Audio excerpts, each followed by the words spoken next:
Welcome to the Encore Audio Archives YouTube channel. I'm Taper Dave, and this is my channel. I've uploaded hundreds of talks here that I've recorded at meetings in West LA, and I've also recorded conventions starting in 2013. I've got a bunch of those up. And Walt and Mary Murray, the original owners of Encore Audio Archives, started the company in the 80s, and Walt recorded Joe and Charlie's and a bunch of stuff down in Vista, California. My sobriety date is June 20th of 1994.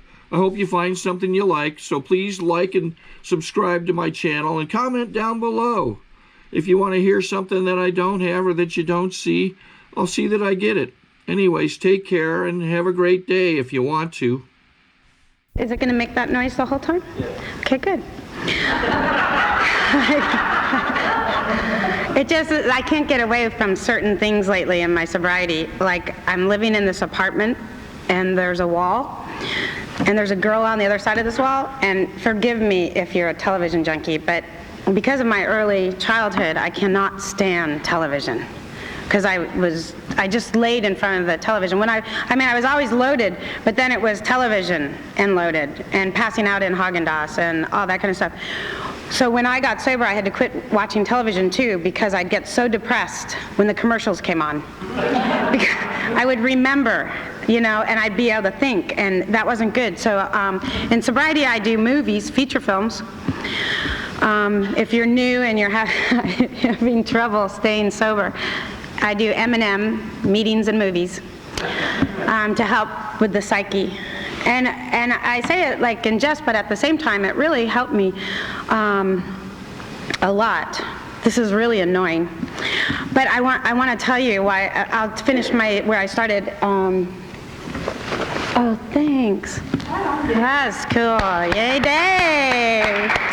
I'm sorry, I know that's so terrible. I'm an Al-Anon, so of course I'm having sympathy pains. But we'll get started here in a second. Let me finish with the neighbor person. All of my friends know I'm a writer and an actress, so I write at home. So I like quiet when I write, or I like to play like Van Morrison on repeat over and over and over, or like some other CD over and over and over again, and I go into this stream of consciousness thing. But the only thing that I can't stand on when I'm trying to concentrate is the television. And she's like this television junkie, boom, boom, boom, boom, and this negative energy comes through, and it's really annoying. So that was reminding me of it. Now we're here.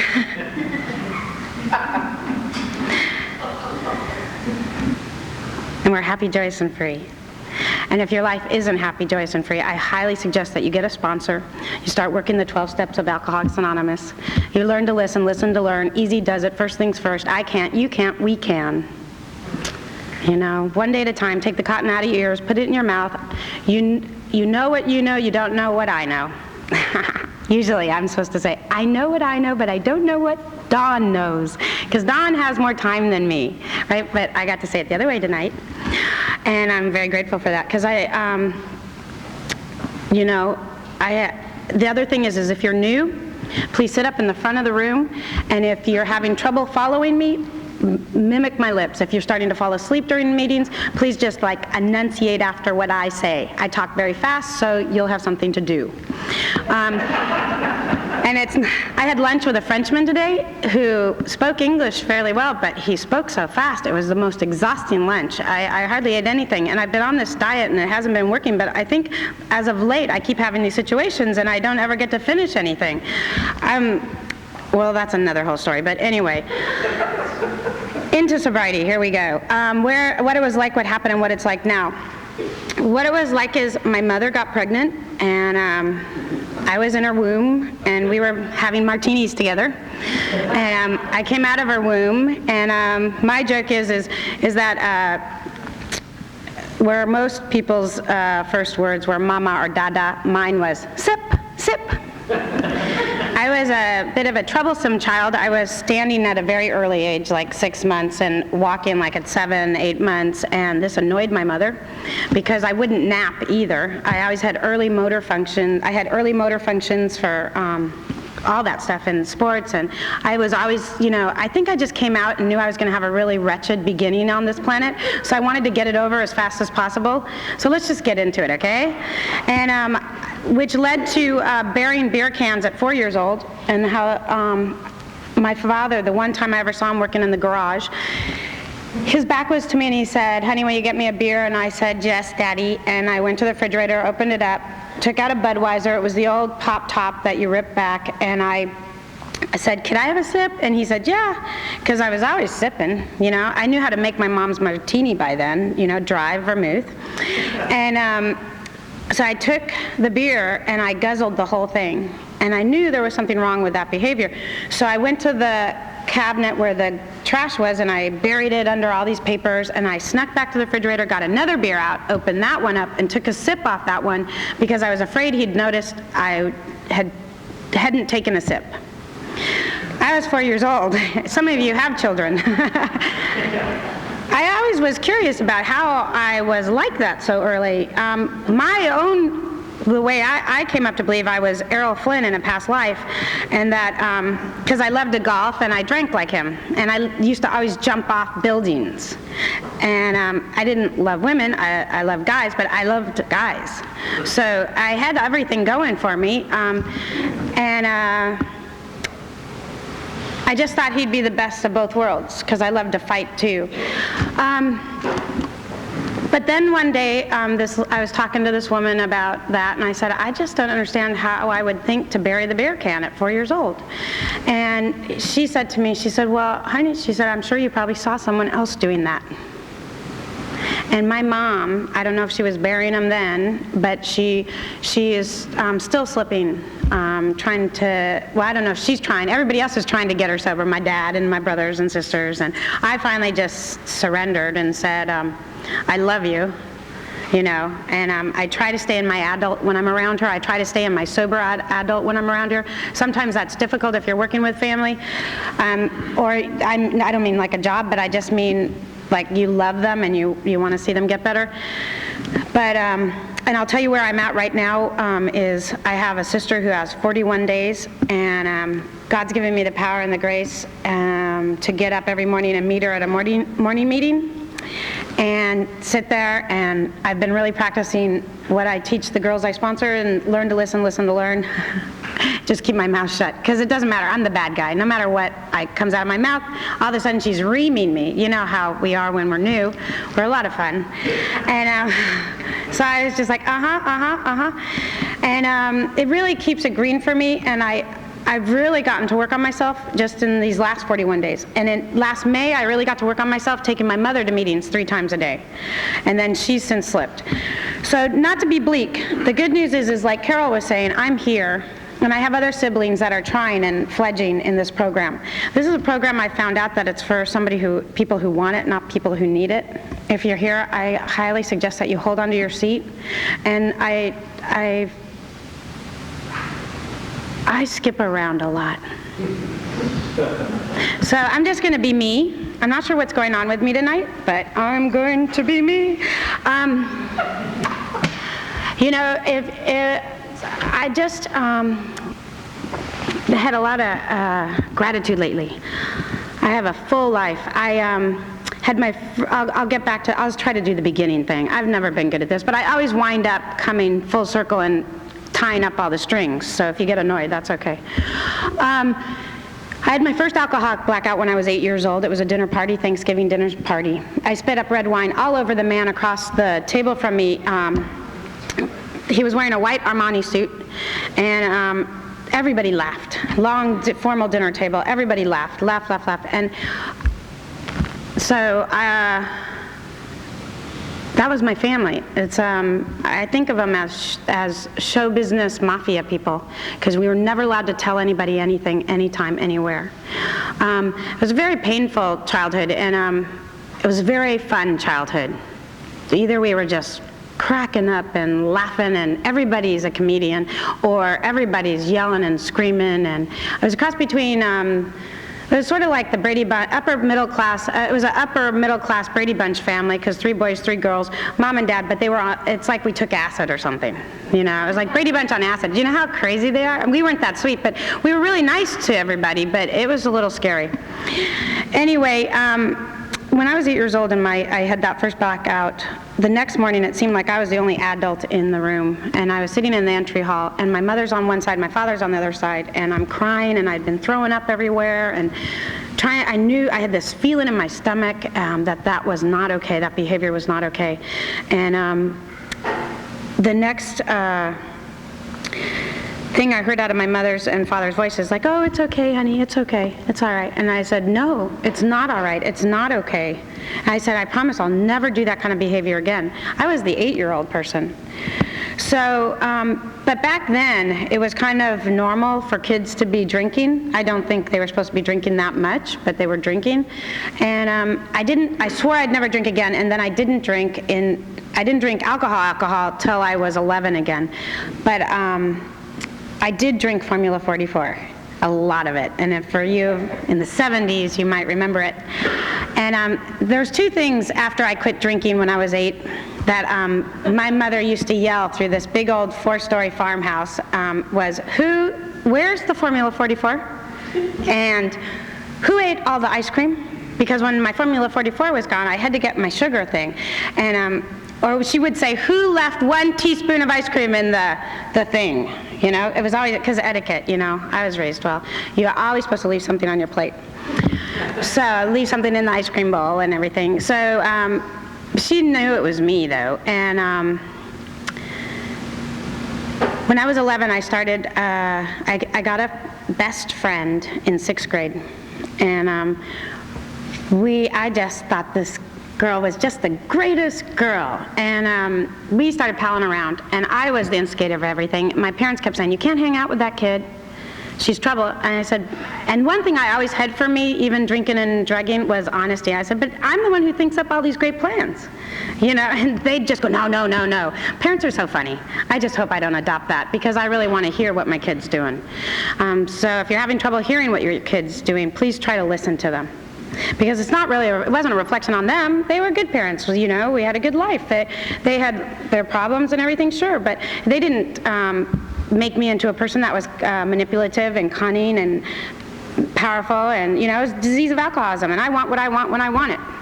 And anyway, that's when we started doing drugs too. I started drinking. I would tell my mom. I started doing everything. I started driving at 9, automatic car, my parents.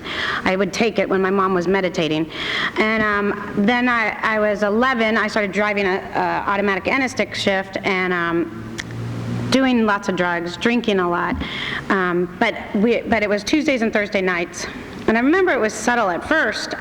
We would pretend we were drunker than we really were. We'd go down to the basketball field where all the boys were. Oh, that's the other thing. I was so boy crazy. I'm not quite sure what's wrong with me.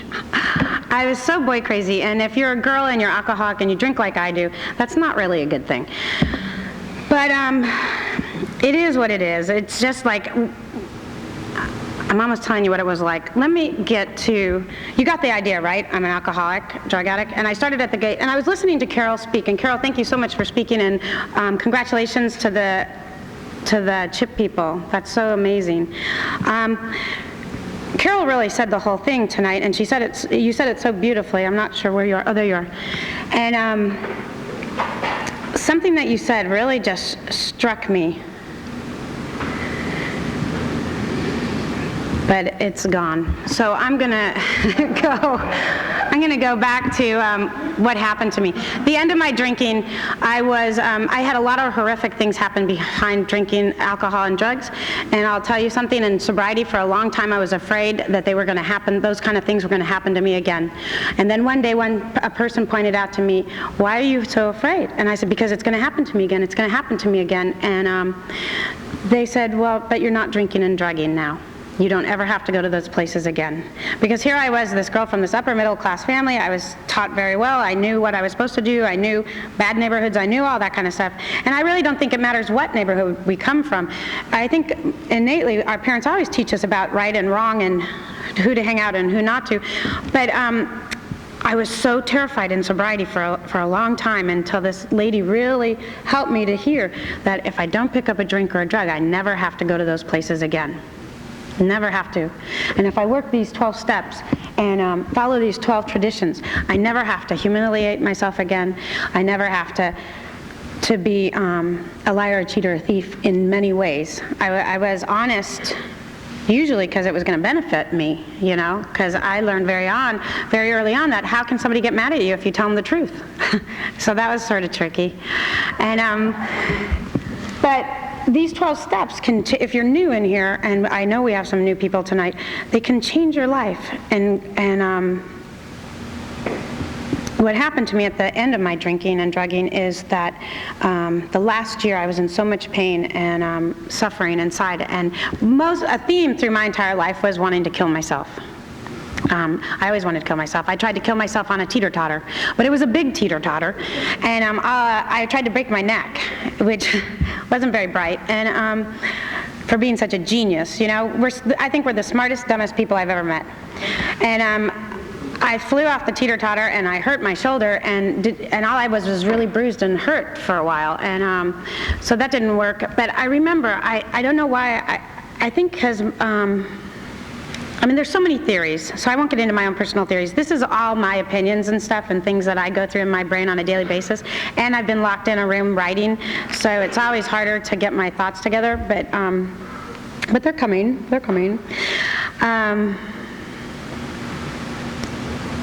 At the end, the last year of my drinking, I saw the word serenity, and then I looked it up in the dictionary. I thought it was such a beautiful word, and it meant peace of mind.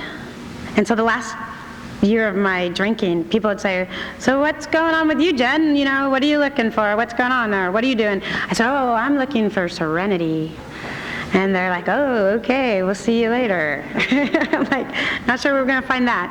And I was very, always had to dress. I always dressed. I always had the wine glasses in my car, and I had the wine glasses in my closet, and I had the wine glass in the shower, and I had the wine glass in the medicine cabinet, and I always had my booze with me.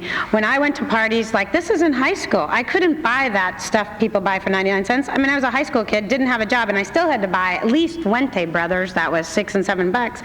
I'd buy a lot of bottles of that over the weekend. I mean, that's not really that normal. Well, I guess it's expensive. And I drank like that, and I was very covetous. And when I'd go to these parties, I knew they were going to have booze there, and I always made sure I had my own, and I never told you about it, you know. And then there was the times, and I always carried Quaaludes and all these other fun pills with me. If I had a big run on them, I would share with you. Would you like a pill? What hurts? You know. And I was junior doctoress. And but if I was not sure, if I didn't have too much of anything left, nobody knew about it. Very secretive, very selfish, self-centered, self-seeking. And I would drink all your booze, and then I'd go, "Excuse me, I'll be back." And I'd excuse myself. I usually hid a bottle of booze in your house somewhere that you wouldn't find it, and then I'd finish that. And I always blacked out at the end, but I took a lot of speed too.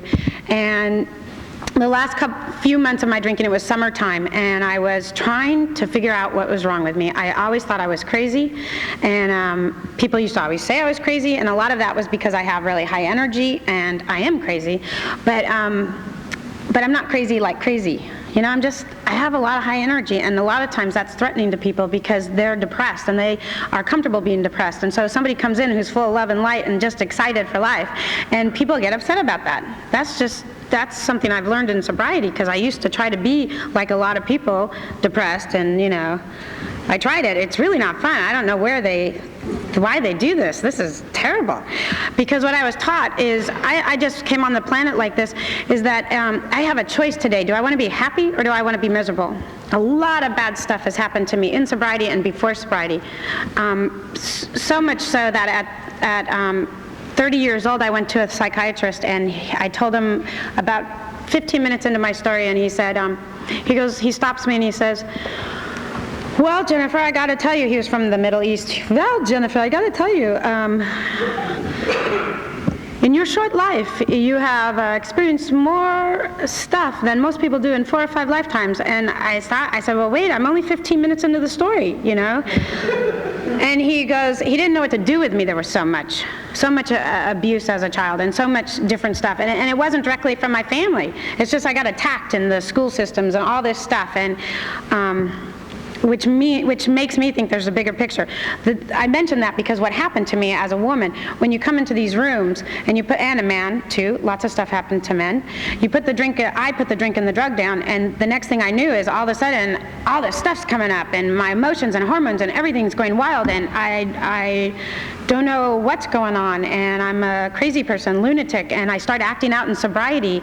And even though Carol said, or I think that went through a lot of sponsors. I was such a handful. I had extra stuff going on. I had extra emotional problems that needed help. Faith was there. And but you know what? The thing that I got that helped me to hold on to my seat was you don't drink or drug no matter what, and don't quit 5 minutes before the miracle.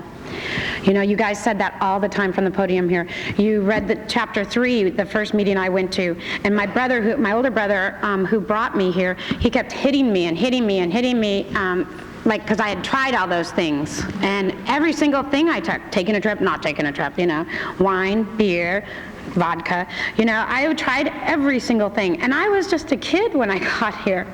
I qualify as an alcoholic. I'm a real alcoholic. If I could only have alcohol and not the pills and everything, I'd be totally fine. Just give me my alcohol. And so at the end there, about 2 or 3 months before I got here, all I could do is speak with a French accent. And I wore dark sunglasses before it was in vogue, and I'd wear this green, I had this green mini dress and the perfect Beverly Hills tan, not a peel on me. And I would go out and I would speak with a French accent, and I would speak very slow. Where are you from? And I would do this, and the people, guys really like it, by the way. But I did this because I could hardly formulate a sentence, and I only spoke very few words because I'm not French really, and because I don't speak French either, but I did not speak English either. And this is what I did, and I wanted to die in my skin, and I was in a lot of pain. And I was praying to God one night when I was living with my older sister, who I kept saying, I'm trying to clean up, I'm trying to get better. And I played this game with the Bible, and I opened up the Bible and I said, okay, God, what? Tell me the answer. And it would always say something that I needed to hear that would touch my spirit. And meanwhile, at 12 o'clock, she's also an artist, actress, songwriter and stuff, and she'd have all these music people show up at 12 o'clock, and the cocaine would come out, and I would be trying to sleep and get in shape, and the other, you know, like I'm supposed to be going to sleep so I can get up early. You know, I was a kid, but I was trying to get on the right track here. And she was saying, oh, I don't have a problem with anything, but then these parties were going on all night. And what happened is my father called me one day, because they're members of a country club, and I was over there all the time playing golf and tennis and signing his name because it was convenient, and I didn't want to get a job. I didn't really think about it. Actually, I didn't really care. I could care less. I never really thought about it. I thought about getting high and playing. That's what you're supposed to do, right? So he calls up and he goes, honey, don't you think it would be good if you had a job? And I said, a job? Why? You know, golf's a lot of work, you know. Have you been out there? You know, it takes a lot of concentration and focus, you know, that little ball. And he said, well, you know, that's what people do after they've had 6 years of junior college and still don't have a degree. I'm like, oh, really? I'm like, well, I don't think I really need one, but if you want to, if you have one, I'll do it. I don't mind. And he goes, yeah, I have one for you. I guess he just didn't really appreciate me signing so much. His friend needed somebody, an assistant, and it was at a manager's office or something. So I went and I did this job, and it gave me some structure, extra structure in my life, which was really nice, but I kept partying, and now I had a little money to party, you know? I didn't have to go out with you to party. I could go out on my own, which I actually really liked much better. Anyway, within a couple months, this guy was merging with a big agency in Century City, and they met me and they really liked me, and because my qualifications were so great, you know, and it was looking over the LA Country Club and that beautiful 2 golf courses there, and so they gave me this big office. I have absolutely no qualifications except that I can talk, and well, barely then, but it was fun, and for 2 months I did that, and by November 6, 1982, I was on death row. What I did that last 2 months is I was taking so many cross-top speed and everything that I would wake up and have to take them. I'd say in the morning, I am not going to take these today, but I had a bureau right there, and I would take these pills off, and I would take the pills, and then I knew by 10 a.m. there was a bar down in this office building, and I would be running errands. Oh, I gotta run an errand. I never had anything to do, but I made up things to do so I could go to this bar down there. And I was drinking beers at the bar just to get kind of calm until lunch. And I was spending all the money I was making at this job, which wasn't a lot. They had fine dining down there too, and in order to drink appropriately at lunch, you have to have a glass of wine. Yeah, I mean, you have to buy the whole lunch and then have the wine. You can order wine, then it's okay if you order their entree. So that's what I used to do with the money, and then after work I would go home and I would cook with wine. Then I was into the Suave Bola stuff, the really big ones. They made these really big ones. Every night I bought a big bottle of that, and then I loved to cook, so I would pour some in the wine, and then I would drink a glass. I would do both. I'd be drinking a glass, pour some for me, some for the steak, some for whatever I'm making. I put booze in everything. And then at 10 o'clock, I'd go to Dan Tana's. This is what I did every night, Dan Tana's, and I'd sit at the bar, and I'd say I don't do drugs, but I used to think I don't do drugs because good girls don't do drugs, but you give me 2 glasses of wine, and I'm at their telephone booth back there that has no booth, but they call it the telephone booth, and we're chopping up lines, and then horrible things happen from there. So that was the very end of my drinking, and then one morning on Saturday, November 6th, I called home because it was my little sister's birthday, and they were going to have a big party, and I wanted to know when this was and what was going on. I didn't want to call home. I was so afraid to call home. I hadn't seen them, my parents, my family, for 2 months. I knew if they saw in my eyes, if they looked in my eyes, they'd know something was wrong. For a while there, I could pretend on the phone, but it had gotten so bad with me that morning, I remember that last morning when I woke up and I looked in the mirror and I said, "Where's Jenny?" Because no matter what bad stuff happened to me, I always shook it off and got back in the game.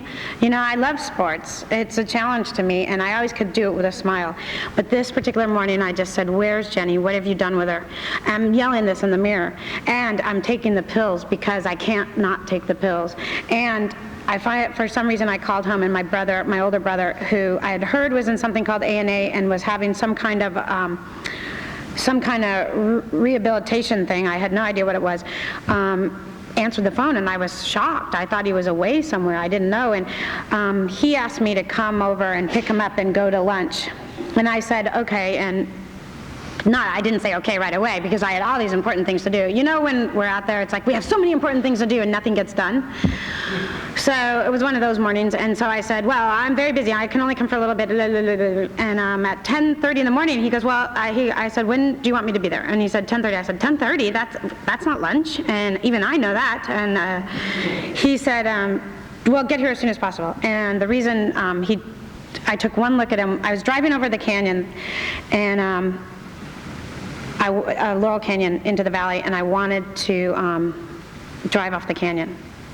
And one of the things that's kept me sober over the years is that I decided that my God had such a warped sense of humor like me that if I went off that canyon, I would have to come back and do it all over again, this whole stretch up to that time, and that included going to school with Cindy R., who was really mean to me.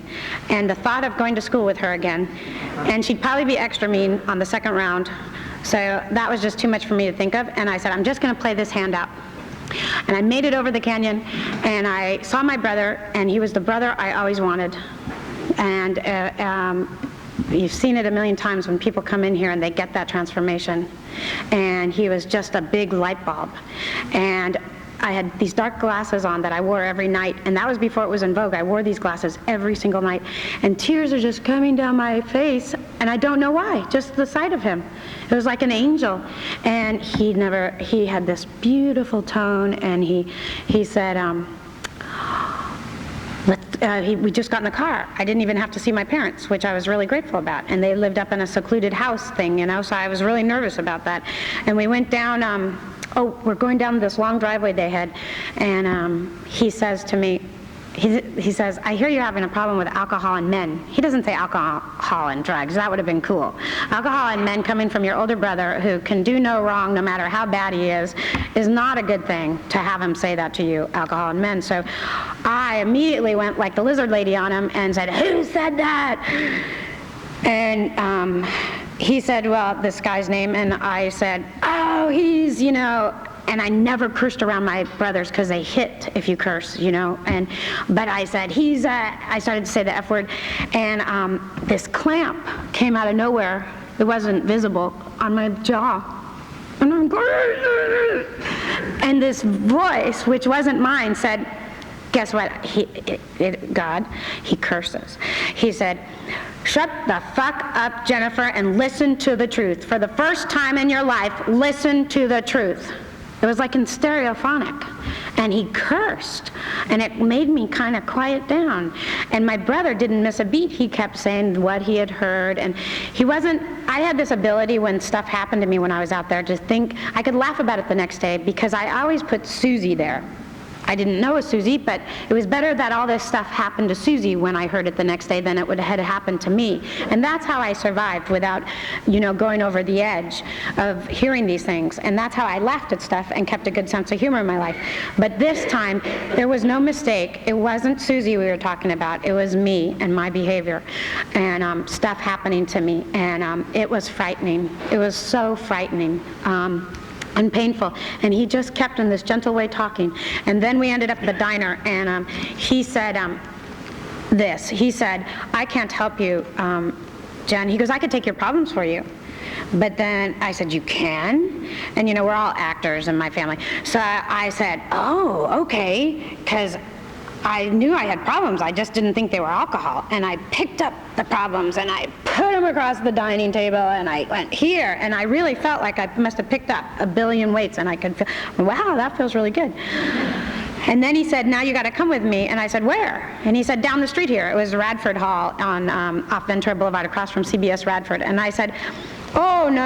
I didn't know what they did there, but I had a full bar. I was living in my girlfriend's dad's penthouse apartment, and he was on his island in Tahiti, and I wasn't sure what they were going to ask me to do, if they were going to ask me to quit drinking or not, and I wasn't up for that. So I said, oh, no, I can't. I have things I have to do. And he said, no, you must come now. And the power of God moved on him, through him, on me, and I walked down that street with him, and there was these two really, really heavy-set motorcycle guys. This is how bad I was. Really heavy-set motorcycle guys with tattoos all over. And it wasn't popular back then. And they were just like Hell's Angel guys standing in the gutter. And my brother and I walked by, and I felt so bad about myself. These two guys one said to the other, wow, there's some good-looking chicks that come here. And I was so excited about this. I said, oh, Tommy, did you hear that? And he goes, yeah, I heard that, and he wasn't really thrilled about that. And so we go into this room, and on the back of Radford Hall, it says the Serenity Prayer. And I sat down, and tears are coming. I have the dark glasses on, and the green mini dress, and I see this word serenity. And I took a breath for the first time. And I was like, oh my God, I'm home. And they read chapter 3, and he hit me so many times, and then at the end, I was the triangle hand, and I didn't know what to do with this hand. And of course, it's all about me, and I'm so ashamed and I'm so embarrassed because everybody's going to notice I'm the only one without somebody holding my other hand, and that horrible feeling when we're new, and I just wanted to run out because I was doing something wrong, or of course I'm left out one more time, and this huge Pa, which I will be forever eternally grateful to. His name was John Moore. He has since died. He was 6'7", and this huge paw came down and he grabbed my hand with somebody else's hand, I guess, under it, and he looked down at me and he said, "Honey, if you want help, you need to learn how to reach out and ask for it." And I went, "Oh, okay, all right." You know, 5 years later, I did my best, you know, but I come from such an untrusting place inside of my soul that for 5 years, it's like I did my best to ask for help. But I remember I started living in New York and LA after 2 years clean and sober. And I was out here when I was 5 years, right before I was 5 years sober, and I didn't have a car. My parents usually always had an extra car. I was counting on them having an extra car. I didn't want to spend the money. It was still all about me, and it's their fault. Where's the extra car? You know, talk about spoiled. Well, this is normal. You know, don't worry, I worked through it. I'm really not that bad anymore. But the thing is that I went to a meeting, and I was over the hill, and I was ready to walk up over Laurel Canyon because I didn't want to ask for a ride. And that was almost at 5 years sobriety, because I was so ashamed that I didn't have a car. I was visiting from New York. Why should I have a car? But that doesn't matter. I should know how to do this stuff. I should know how to have these things. I've always been really hard on myself that way. I should know better. I should be better. I know, you know, it takes everybody what it takes. They say only the really sick ones get to stay here. And because I had this lady, oh, I gotta quicken this up here. Sobriety's been an amazing journey. I've gotten to live all over the world. I've gotten to do all different kinds of fantastic, fun things. I've gotten to work with people in Alcoholics Anonymous all over this planet. I've got to do everything I used to talk about on the bar stool, but I never even made an attempt to do anything. I lived bi-coastal New York and LA for about 12, 13 years. I have tons of AA friends on the East Coast and tons here. I have a really full life today. I sponsor a lot of women. I have a sponsor. I have a lot of friends with long-term sobriety. They told me when I got here to stick with the winners. I had a 9-month stint after 3 months clean and sober because I was so whacked and couldn't follow direction and so spoiled and so self-will run riot.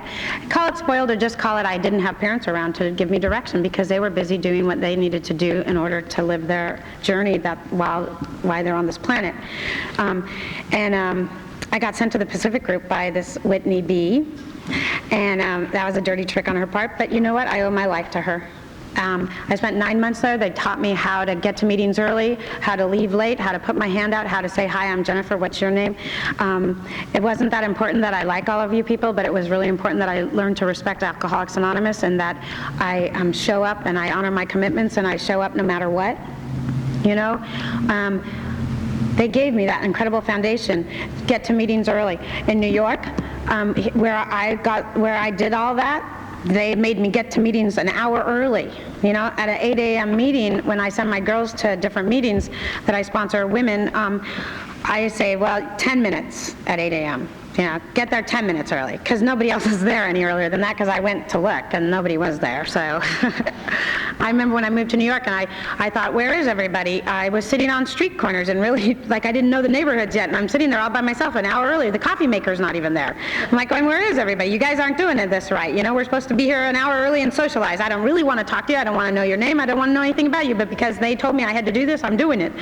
And go to coffee afterwards and get to know people. And even with all that training with me, I'm so private and so naturally untrusting and scared that it's taken me a long time to allow people to come into my heart and help heal me and help love me into being a full person.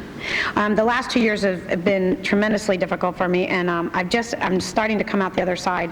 3 years. My grandma died, and she was my mom. You know, she was my mother. She was the one that I could run to her house any hour, 24/7, and she would sit there and she'd listen to me, and she wouldn't judge me, she wouldn't be mean.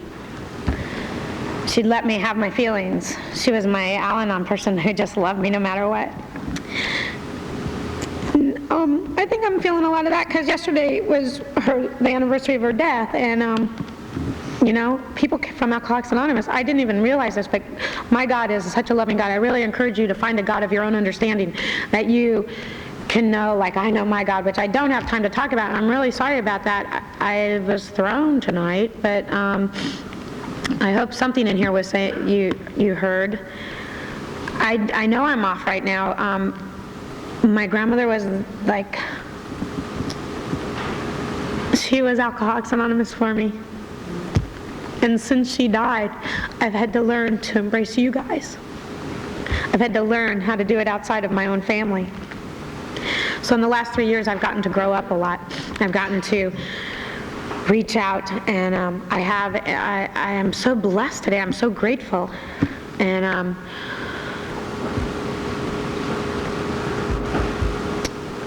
I hope if you're new, a lot of my issues the last 2 years is I had 3 of my friends, close friends, die. I had my grandmother die. I had one girlfriend, she had coming up on 19 years sober, and she died of Lou Gehrig's disease. I forgot to tell you something really important. I'll just throw this in really fast. 10 years clean and sober, I had an inoperable brain tumor, they told me. And for the next 2.5 years, I lived thinking I had an inoperable brain tumor. Oh my God, I was just off so bad. I'm sorry. You can get through anything in this program. You do not have to take any kind of pill or anything. When these kind of things happen, I highly suggest you don't do what I did. I did not tell a soul because I was terrified that you would feel sorry for me, and then I'd feel sorry for me, and I had to keep my chin up, and I had to stay happy, and I'm very sensitive. So if I saw you and interpreted your look on your face, oh, that was such a nice, funny, cute girl, and then her head just went poof, you know, or at any time it could go poof, that would just be too much for me. So 2.5 years later, I find out that they decided maybe it's not an inoperable tumor, but it is an inoperable cyst, so they're going to have to watch it.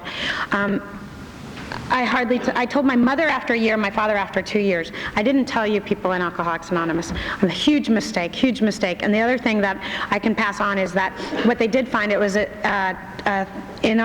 disc in my back that was making my legs go Novocaine numb for over 15 years. I was seeking doctors in this while sober, and they told me it was psychosomatic. The thing in my back, I had over 17 hours of spinal surgery. They cut me down the back, cut me in half, took this rib out, put it down the middle of my back, and punctured my lung. And didn't know if I was going to live or ever walk again if I did live. And I ended up in a wheelchair for quite a long time, but I said, what are you talking about? When can I golf? And what about the scars? Thank you. Because I was a bathing suit model. I've done all these different things. You know, I never do them again because I like sugar. You know, that's just the way it is. But I did them, okay? So I have this thing. I was a lifeguard. I was Miss Body. And when you can't, and I was Miss Ski Bunny. And I'm a hard skier, and I do everything. I play hard at everything. So when you can't do any of those things anymore, it is devastating. And when you can't take a sedative or a drink to comfort you, it is devastating. And then I had a miracle recovery, went down in the medical books, UCLA, and on the graduating test, they had to, you know, change the whole test they were giving these people because they had never seen anything like this before. And then I worked with a trainer for 18 months, and I got in really great shape. My handicap with golf was going down, everything was groovy, and I got hit by a truck. And I was back in bed for 6 months. And the first one I did with a really good attitude, okay, because I was just so grateful they found out why my legs were going Novocaine numb. The second one, I was like, I was angry, and how that anger manifested is depression. Anger turned inwards. I got so depressed, and I just went to bed, and I thought, this is effed, and I don't want to do this anymore. This isn't fun. You know, I have a really good sense of humor, and this isn't funny. So anyway, I'm sorry that I forgot totally to tell you about sobriety. The bottom line here is that I want you to hear, if you're having any health issues or anything, I am not a doctor by any means, but if you reach out to this program, and if you embrace them. They wanted me to take antidepressants. I'm like, what are you talking about? Oh my God, I'm in trouble. I was at the gynecologist with my legs in stirrups. Sorry for graphic, but that's what happened. That's the story. His face is down there, and I'm telling him how I put this weight on, and I eat a string bean, one string bean a day for a week, and not a pound comes off. In fact, I gain a pound. And I hear this paper under there, and all of a sudden this hand comes out. I'm like, what's this? And he goes, Prozac. I said, excuse me? I said at the gynecologist, oh my God, I'm in so much trouble. I better get a new sponsor. I better start working these steps. You know, I better dig back in. I better get honest with myself, because I also had just had a friend kill himself because he wasn't willing to do that at 18 years sober. He wasn't willing to do the work anymore. That's the only reason I know any of us go back out, is because we decided to do the easy way out. Oh, I'll just start taking a few of these pills. Oh, the doctor said I could take them. Mine was a gynecologist. What kind of doctor is telling you to take pills? And if you are that depressed, please get yourself in the middle of Alcoholics Anonymous. Start doing the inventory work. There's so many different forms you can do. Really give it a chance. Sleep on somebody's couch until you decide, I really need them. Then if you really don't, give somebody 30 days to work with you and work through this. And then if it doesn't work, go ahead, take the antidepressants. I'm not a doctor. So it's not my place to say take them or don't take them. All I know is, in my case, I have my best friend in Virginia. They put her on antidepressants, and some 14-year-old boy ended up in the closet with her 4-year-old daughter. You know how angry that makes me? Because she wasn't coherent enough. And the doctors kept saying, oh, we'll take more. First it was just this one thing. Now she's taking 4 or 5. She had 10 years of sobriety last year, or 12 years of sobriety 2 weeks ago. That makes me angry. Please do everything you can to save your life, because only you can do that. Only you can make the judgment call. And I'll tell you something, when you're long-term sober and you're feeling every single thing, it seems really easy. I can take a pill and feel a little better. You know, don't think I didn't think about it. I called my sponsor right away. You know, I left out the part that I was on the gynecologist table when he said it. I left that part out at first. And they said, well, you know, I'm not a doctor. And then I said, well, I was at the gynecologist. You were at the gynecologist? He's telling you to take Prozac? Let's rethink this. Maybe we can do some more work on these steps. You know, maybe we can work through the grief and the loss of the guy you were going to marry. That didn't work out. The grandmother dies. You know, your 3 best girlfriends. Maybe we can work through that. You know, alone I can't. Together we can, though. You know, and that's the bottom line. If you're alone and you're trying to work these things out, because they happen to all of us, whether we're drunks or not, if you're alone and you're trying to work it out, I really highly urge, so you don't go kill yourself, that you grab somebody, and please don't tell yourself, oh, it's just a small little thing. You know, those small little things add up, and then a gun is taken to the head. And I'll end with this.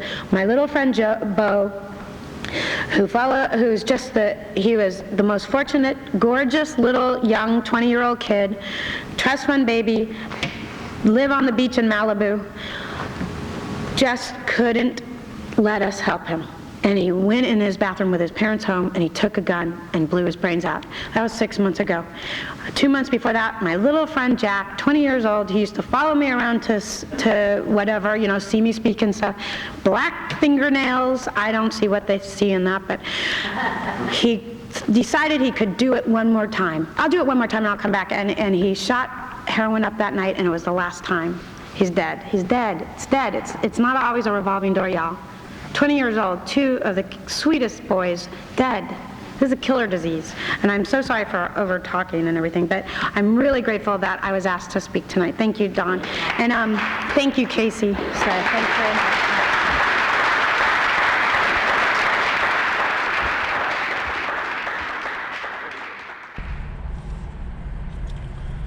Okay, this is how I prepare my drone for launching. I like to do it inside the cab of my truck so I'm not standing outside in the weather. To install the joysticks for control, up and down, right and left, powered on. I have an Android phone that I use to connect it to the drone with. And it's actually controlled through the iPhone, through an app. Oops, wrong way. It's actually controlled through the iPhone, or through this Android phone, through the app. It's actually controlled through the Android phone, through an app, and you connect it through this short connection right here.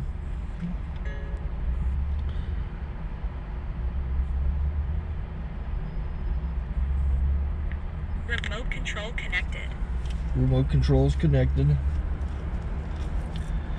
So I pull out the drone. I have to extend the legs long legs extended first, then the short legs. Remove the gimbal protector. Set that aside, then power it on one short burst, then one long burst. I lay it down. So I have to go to calibrate. So the drone's not connected yet. It shows you here as this drone gets disconnected, even though the remote's powered on. So the drone has to establish it's connected. So I go into the app to calibration mode. First I'll calibrate the remote controller. Start calibration. Out, in, out, in, up, down, and then this little wheel is to control the gimbal. So it's calibrated. Go to gimbal calibration, start calibration, and then it calibrates the gimbal. I don't know if that shows up. The gimbal's moving all over the place. Changes, you can see it on the video. And I'm calibrated to take off. It's acquired 7 satellites at the moment. There are 26 satellites up in the sky, which it has to acquire before you can take off. So it's connected. It's got enough satellites. This is white. I can go to press this little arrow button, swipe right to take off, and it would start the motors if I slid this to the right. But I'll wait till I get outside. Don't want to do it inside.